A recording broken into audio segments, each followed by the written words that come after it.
Each lesson is divided into 3 parts. There's a section where I teach you the grammar of the language.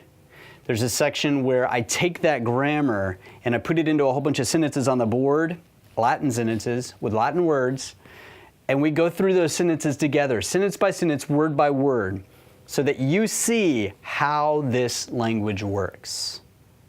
And then the third part, I read to you from a reader that we developed for this course that starts off very, very easy and ends up being unabridged sections of the New Testament in Latin.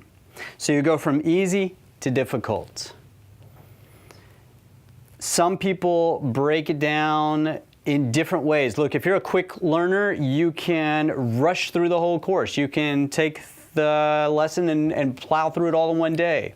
If you're younger, or if you just don't get it, if you're like me and it takes multiple times through for it to sink in, then you can spread it out over the course of a couple of weeks. It doesn't matter.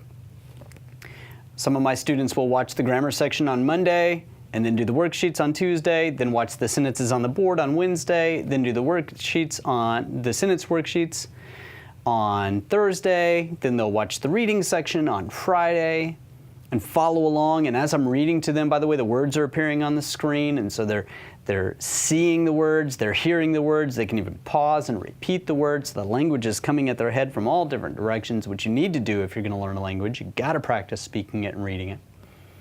And then on Saturday, they'll review everything if they need to.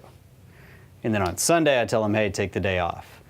Go watch videos on YouTube of really cute kittens, or goats that sound like humans. Or if you're not into that, you could go skydiving. Or if you're afraid of heights, you could do what I do. Just zoom in on Google Earth or Google Maps rapidly, so it feels like you're skydiving, but you're just sitting there at your computer with a cup of coffee.